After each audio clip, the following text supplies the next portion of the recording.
आज का दौर, आज का समय बड़ा ही भयानक है। आज पूरी दुनिया में अशांति है। पूरी दुनिया में लोग दिमागी शांति के लिए, आत्मिक शांति के लिए दौड़े फिरते हैं कि हमें आत्मिक शांति मिले, चैन करार मिले। और हैरानीजनक बात है, जो चीज हम सब के अंदर है, आत्मिक शांति, उसको ढूंढने के लिए लोग अलग अलग जगहों पे जाते हैं। पहाड़ों में, उजाड़ों में, बियाबान, जंगलों में चेंजेस करते हैं वातावरण। लेकिन जब तक दिमाग के विचार चेंज नहीं होते, अंदर की सोच पॉजिटिव नहीं होती, तब तक कहीं भी जाओ आत्मिक शांति अंदर होते हुए भी नहीं मिलती। आत्मिक शांति को हासिल करने के लिए हमें बेहद जरूरी है अपने विचारों का शुद्धिकरण करना। और जब विचार शुद्ध हो जाते हैं, पवित्र हो जाते हैं, तो जो डीएनए है, वो जो सेल्स हैं, वो और मजबूत होंगे। तो उनके नीचे जो चीजें भी डीएनए की पनपती हैं, अब ढाल मजबूत है तो बॉडी पे असर नहीं होता। उसी तरह डीएनए की जो लेयर है, जो सेल कह लीजिए, तो वो जितनी पावरफुल होगी तो डीएनए उतना ही अच्छा होगा। उसकी मजबूती जरूरी है। आमतौर पे देखा हमने, हमारे आर्मी मैन, कमांडो आमतौर पे टीवी पे दिखते हैं, उनकी एक जैकेट पहनी होती है बुलेट प्रूफ। अगर वो मजबूत है तो नेचुरली बॉडी सेफ है। उसी तरह डीएनए के ऊपर जो सेल की लेयर है कह लीजिए, अगर वो मजबूत है तो नेचुरली अंदर सब कुछ सेफ रहेगा। उसकी मजबूती भी जरूरी है। और उसकी मजबूती डीएनए को अगर स्वस्थ रखती है तो डीएनए फिर हमारी फुल बॉडी में है। कोई नर्व के रूप में बन गया, कोई कुछ बन गया, कोई कुछ बन गया। ये भी आज तक साइंस को समझ नहीं आई कि सेम ऐसे कैसे हो गया। सेम चीजें हैं लेकिन ये अलग अलग रूप कैसे धारण कर गई। तो ये गुरुमंत्र, मेथड ऑफ मेडिटेशन, ध्यान में जब जाया जाता है, अगर आपकी रुचि इन्हीं चीजों में है तो यकीन मानो, आप इसी को लेके ध्यान में बैठ जाओ तो जरूर आपके अंदर नए नए स्रोत खुलेंगे, जिससे आप इसमें तरक्की करेंगे और समाज का भला कर सकते हैं।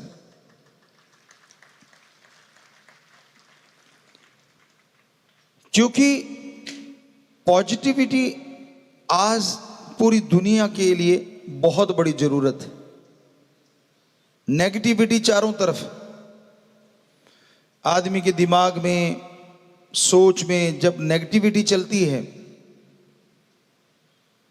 तो वो किसी को पॉजिटिव नहीं कर सकता।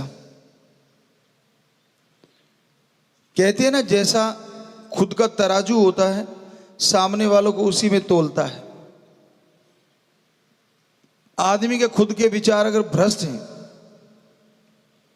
विचार गिरे हुए हैं, तो सामने वाले को कभी नहीं मानेगा कि वो शुद्ध हो सकता है। और जिसके विचार शुद्ध हैं, उसको यूं लगता है सारी दुनिया ही ठीक है।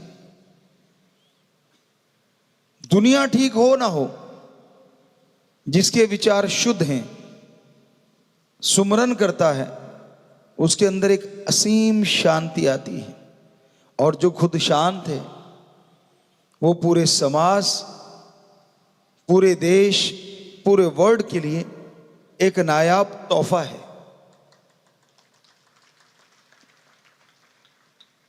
आप अच्छे लोगों की सोहबत करेंगे, ऐसे लोगों की सोहबत करेंगे तो पॉजिटिव रेज आपकी तरफ आएंगी, वो तरंगें आपकी तरफ आएंगी। आपकी शुद्ध भावना है, किसी संत पीर फकीर के पास जाओ, यकीन मानो आपको फील होगा, महसूस होगा कि आप एक ऐसे दायरे में जा रहे हैं, यहां पॉजिटिविटी है, यहां एनर्जी है, यहां शक्ति है। और वो शक्ति ही बताती है कि हां, ये संत, ये फकीर एक उससे जुड़ा हुआ है जो शक्ति का स्रोत है। बात है सामने वाले के विचारों की, कैसी सोच लेके आता है। ओपन माइंड से आइए, खुले दिमाग से। आप खुले दिमाग से आएंगे, नैरो माइंडेड ना बनो, तंग दिल ना बनो, खुले दिमाग से आओ। यकीन मानो आप असीम शांति का स्रोत जो आपके अंदर बह रहा है, संतों की सत्संग में आके उससे जरूर जुड़ जाओगे। इसलिए तो बार बार कहते कि सत्संग में आओ जी। उसका कारण ही ये है, जब आप दुनियादारी में रहते हैं, समाज में रहते हैं, तो चारों तरफ बुराई का बोलबाला, चारों तरफ नशा, चारों तरफ खान पान में गंदगी, सुनने में गंदगी, देखने में गंदगी। कैसे बचाओगे अपने आप को? तो सत्संग में आओ, एक ऐसी लेयर, या दूसरे शब्दों में वही जो अभी बताया कि हमारे जवान जब कहीं ऐसा आतंकवादियों से, या देखा है खबरों में, मुकाबला होता है तो वो जैकेट पहने होते हैं, बुलेट प्रूफ जरूरी होता है। तो उसी तरह सत्संग में आओ और रूहानियत की एक ऐसी जैकेट पहन जाओ ताकि समाज की बुराइयां आपके आत्मा को भेद ना पाए, आपके दिमाग में छेद कर ना पाए।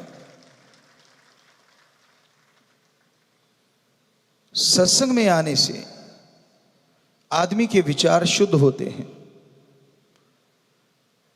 खुले दिल से सुनो, अपने विचार छोड़ दो।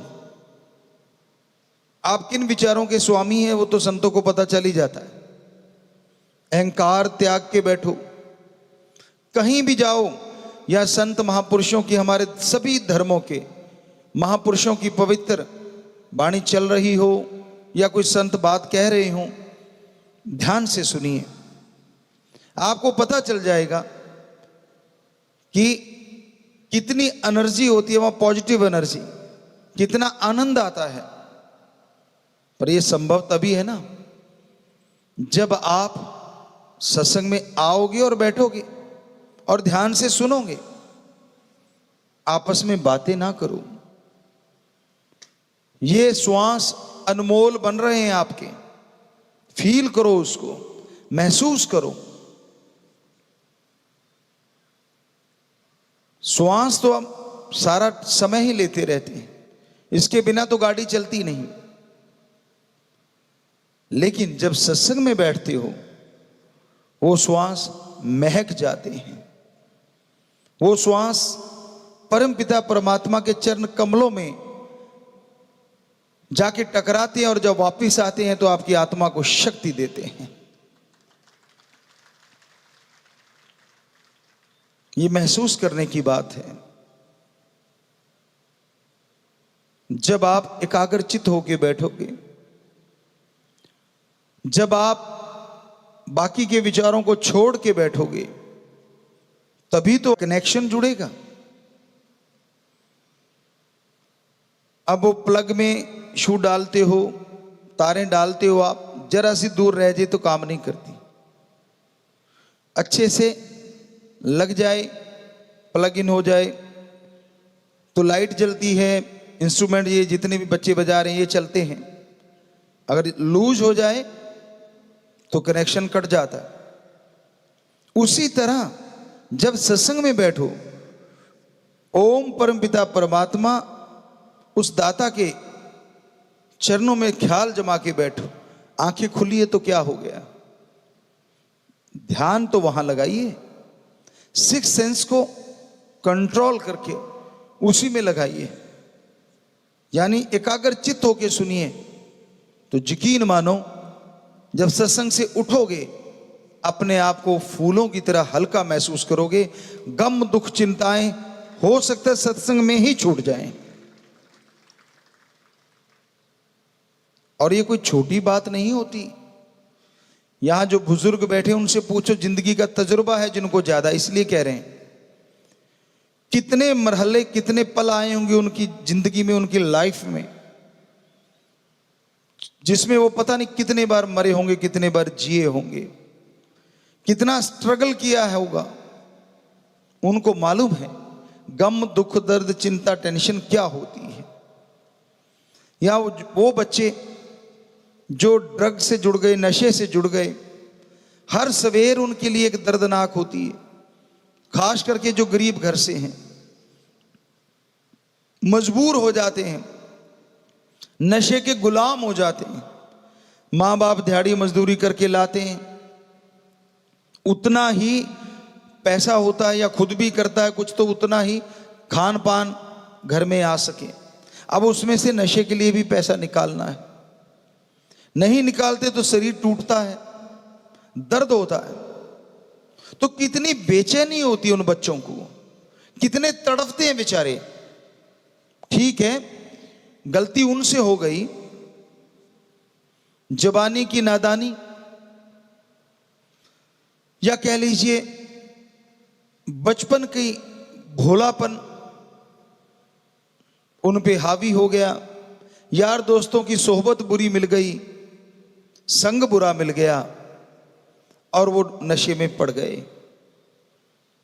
पर ये तो कोई उनसे पूछे कितना दर्द होता है उनके, क्योंकि मेंटलिटी बन गई है ऐसी कि ये नहीं लूंगा तो दर्द होगा, ये नहीं लूंगा तो शरीर टूटेगा, नशा नहीं करूंगा तो मैं मर भी सकता हूं। तो दिमाग ऐसी चीज है, जो आप सोचते हैं ना उसे क्रिएट कर देता है। एक बात पहले भी आपको बताई थी कि कहीं पे कोई रिसर्च किया गया कि कई देशों में ऐसा है, वहां इच्छा मृत्यु मिल जाती है। मान लीजिए कोई भयानक बीमारी हो गई तो वो कोर्ट में कानूनन जाते हैं और वो इच्छा मृत्यु उनके लिए कह दी जाती है, या कानून पास हो जाता है कि ठीक है भाई तू इच्छा मृत्यु का हकदार है। कोई ऐसी भयानक बीमारी होगी, रोज तड़फ रहा है, तो वो चाहता है कि मैं अपनी मर्जी से मरना चाहता हूं, तो उसको परमिशन मिल जाती है। तो ऐसे किसी इंसान को कहते हैं परमिशन मिल गई। तो डॉक्टरों ने कहा तू मरने जा रहा है, साइंटिस्ट कहने लगे तू तो मरने जा रहा है, तो हम एक प्रयोग करना चाहते हैं। कहने लगे क्या? कहते ये कोबरा है, एक सांप दिखाया, बजाय इंजेक्शन लेने के क्यों ना इससे आपको डसवा दें, आप मरोगे भी और हम रिसर्च कर लेंगे, हमें पूरा पता चलेगा कि इसका जहर कैसे कैसे असर करता है, और समाज के लिए आप जाते जाते कुछ भला कर जाओगे। तो वो मान गया। कहते तेरी आंखों पे पट्टी बांध देते हैं, क्योंकि सांप को काटता देख के तू और ज्यादा डरेगा। कहने लगा ठीक है कोई बात नहीं, बांध दो। कहते उसकी आंखों पे पट्टी बांध दी। वो जो जहर का इंजेक्शन या जैसे भी मौत देते थे उसकी बजाय कहते सांप से कटवाएंगे। तो उन्होंने क्या किया, एक निडल ली, इंजेक्शन जो लगता है सुई, वो निडल ली और उसके कहीं पे 2 बार ऐसे मारी। कुछ ही देर में उसकी मौत हो गई। सिंपल निडल जिसमें कुछ नहीं था, ना जहर ना कुछ और। हैरानी तब हुई जब उसका पूरा चेकअप किया गया, पूरी बॉडी का, पूरे शरीर का, कि उसके शरीर में ना तो कोई दिमाग फेल हुआ, ना हार्ट अटैक हुआ, बल्कि 2 कोबरा का पॉइजन मिला। हैरानीजनक बात, सांप ने काटा ही नहीं। वो एक निडल थी जो खाली थी, एक सुई थी जो कुछ नहीं था उसमें। तो हमारे दिमाग ने, या ये कह लीजिए डीएनए ने, या जो भी है, इतना क्रिएट कर दिया कि पॉइजन अंदर बन गया और आदमी उस पॉइजन से मरा। कितनी हैरानीजनक बात है। तो आप हमसे लिखवा लो, पर ये हकीकत है कि आप जो सोच लेते हो आपका दिमाग वही क्रिएट कर देता है। बूढ़े हो गए तो 40 साल के बूढ़े, नहीं हुए नहीं, कुछ नहीं हुआ, ऐसी कोई बात ही नहीं है। तो यहां 90 साल के भी जवान होते हैं। एक्सरसाइज तो करनी होगी ना, सोच के साथ एक्सरसाइज भी जरूरी है, वरना मसल डेड हो जाएंगे, मसल आपके कमजोर हो जाएंगे। तो एक्सरसाइज करते रहो, सोच पॉजिटिव रखो, तो जिंदगी में बहारें आएंगी। बैठे बैठे सोच लो तो नहीं मैं तो गया, जरा सा सिर दर्द, ओ मर गया। अरे क्या है, सिर दर्द हुआ जरा सा, गर्म सर्द होगा, थोड़ा इधर उधर हो गया होगा, क्या खास बात है, मत लो दवाई, अपने आप को कंट्रोल है, कुछ नहीं है तो कुछ नहीं है। चारपाई पे लेट के मर गया, आय हाय। तो जो बच्चे बाहर ही नहीं निकलते नेचुरली, ज्यादा उनके साथ हो जाता है। जो सारा दिन फोन से चिपके रहना, कंप्यूटर पे लगे रहना, कईयों का मजबूरी है, नौकरी है, मानी बात, लेकिन ऐसा टाइम निकालो सुबह शाम एक्सरसाइज करो, ताकि बाकी मसल अगर पावरफुल होंगे, स्पोर्टिंग मसल होते हैं, हर गेम के लिए स्पोर्टिंग मसल होते हैं। हमेशा हम कहा करते थे बहुत पहले से, और आज तो ये प्रूव भी हो गया है विज्ञान के द्वारा कि हाँ, तो उसी तरह अगर आपका शरीर तंदुरुस्त रहता है, मसल आपके टोन रहते हैं, यानी मसल वर्क करते रहते हैं, तो दिमाग को और शांति आएगी, क्योंकि ये थोड़ा फ्री हो लिया। उदाहरण के तौर पे कोई भी गेम ले लो आप, चलो बैडमिंटन ले लो, आप बैडमिंटन खेल रहे हैं, अच्छे प्लेयर हैं, ठीक ठीक प्लेयर हैं, जैसे भी हैं, लेकिन जब आप खेलते हैं आपकी दुनिया क्या होती है, एक रैकेट और एक शटल और वो ग्राउंड, सारी दुनिया से कट जाते हैं उस समय। ये एक तरह का अलग तरह का मेडिटेशन ही है, क्योंकि उस समय आपका ध्यान फोकस होता है शटल पे, रैकेट पे और ग्राउंड पे। बाकी कहां क्या टेंशन परेशानी सब दूर हो जाती है उन क्षणों के लिए, उन पलों के लिए। तो जरा सोचिए, अगर गेम एक ऐसा मेडिटेशन है, जितनी देर खेलते हो उतनी देर आप टेंशनों से परेशानियों से दूर हो जाते हो, तो सत्संग तो एक ऐसा जबरदस्त गेम है, जब आके बैठोगे और सुन लोगे तो यकीन मानो जन्मों जन्मों के जो आपकी टेंशनें परेशानियां वो दूर हो जाएंगी। ये हमारा अनुभव है। बेपरवाह जी की रहमत से 30-32 गेम खेल लेते, नेशनल स्टाइल के, स्टेट लेवल तक खेले, उनमें मेडल बहुत लिए। मेडल नहीं, तब प्लेट होती थी स्टील की, जिस पे लिखा होता था पहले नंबर पे आया।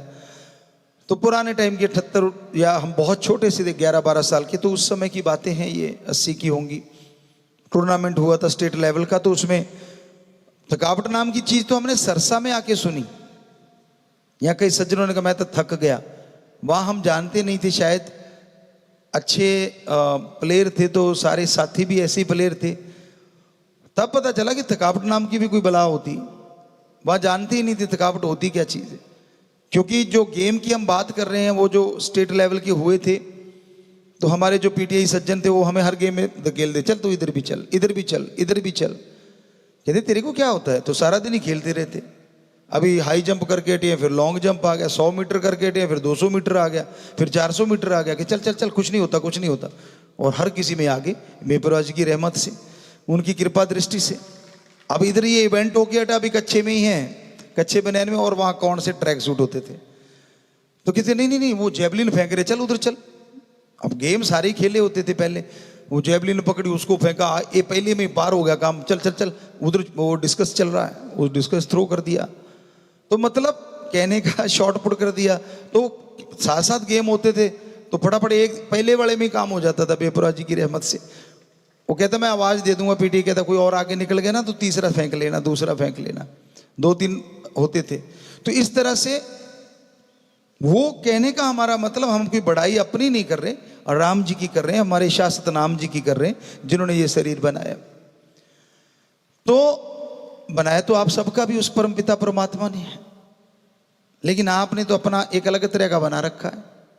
कुएं के मेंढक बने बैठे हैं, तंग दिल है, सोच गड़बड़ कर जाती है, नहीं मैं मर गया, मैं लुट गया, मैं बर्बाद हो गया। बस क्यों भाई, लुटने को क्या तेरे हीरे चले गए?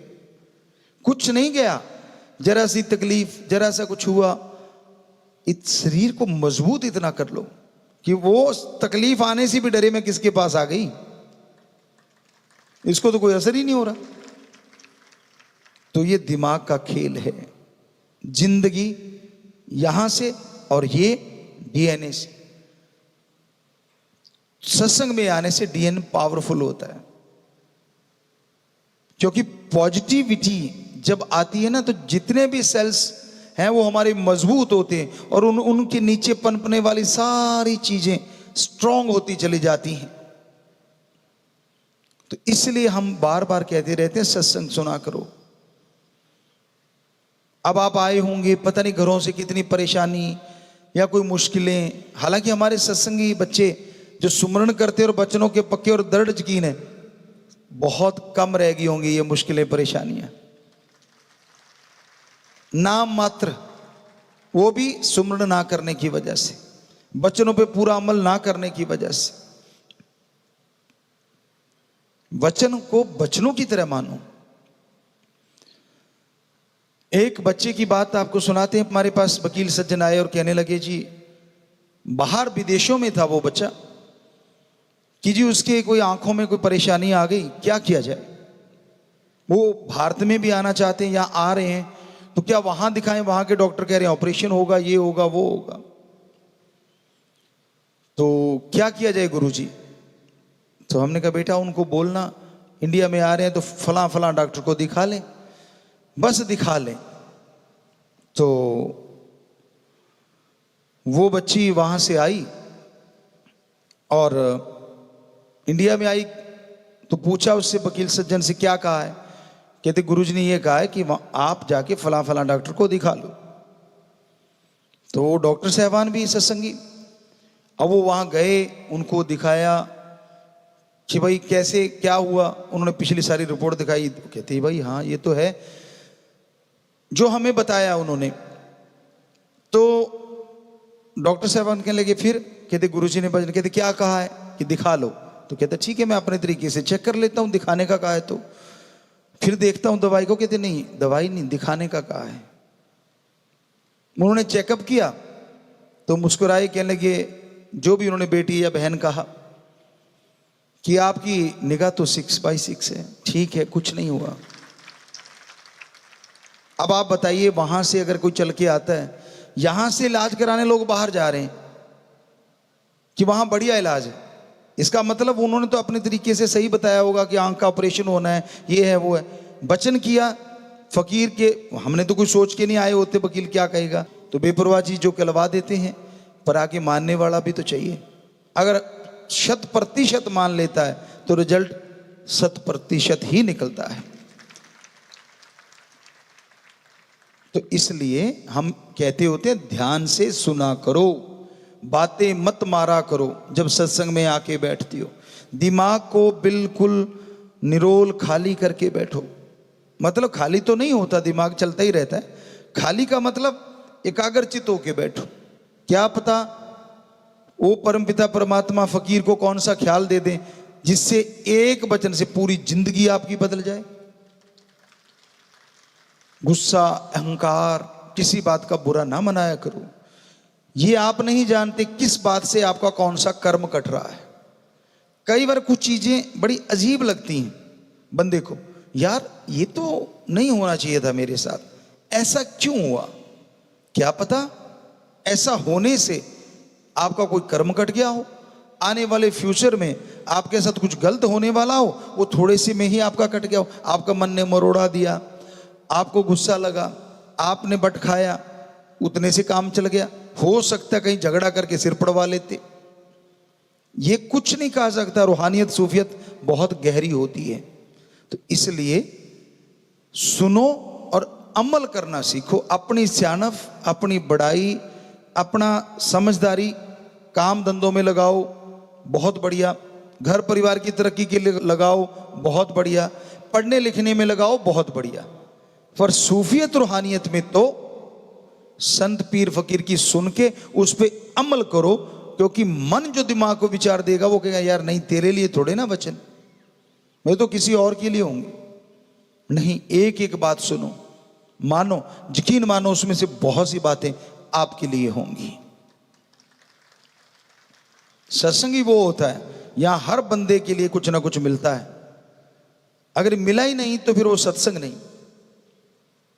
ये हो सकता है कि आपकी सोच कहीं और चली गई हो जब आप बड़ा वचन आया हो सकता है कि तब आप कहीं और घूम रहे हो, सत्संग में बैठे हैं, तन बैठा है लेकिन अंदर के विचार मन ने कहीं और ही ले गया, वो सुन ही नहीं पाए जो आपके फायदे की थी। कई बार ऐसा हो सकता है पॉसिबल। तो इसलिए सुनो और अमल किया करो ताकि आपकी जिंदगी में बहारें आए, ताकि खुशी खुशी आप जीवन जी सकें।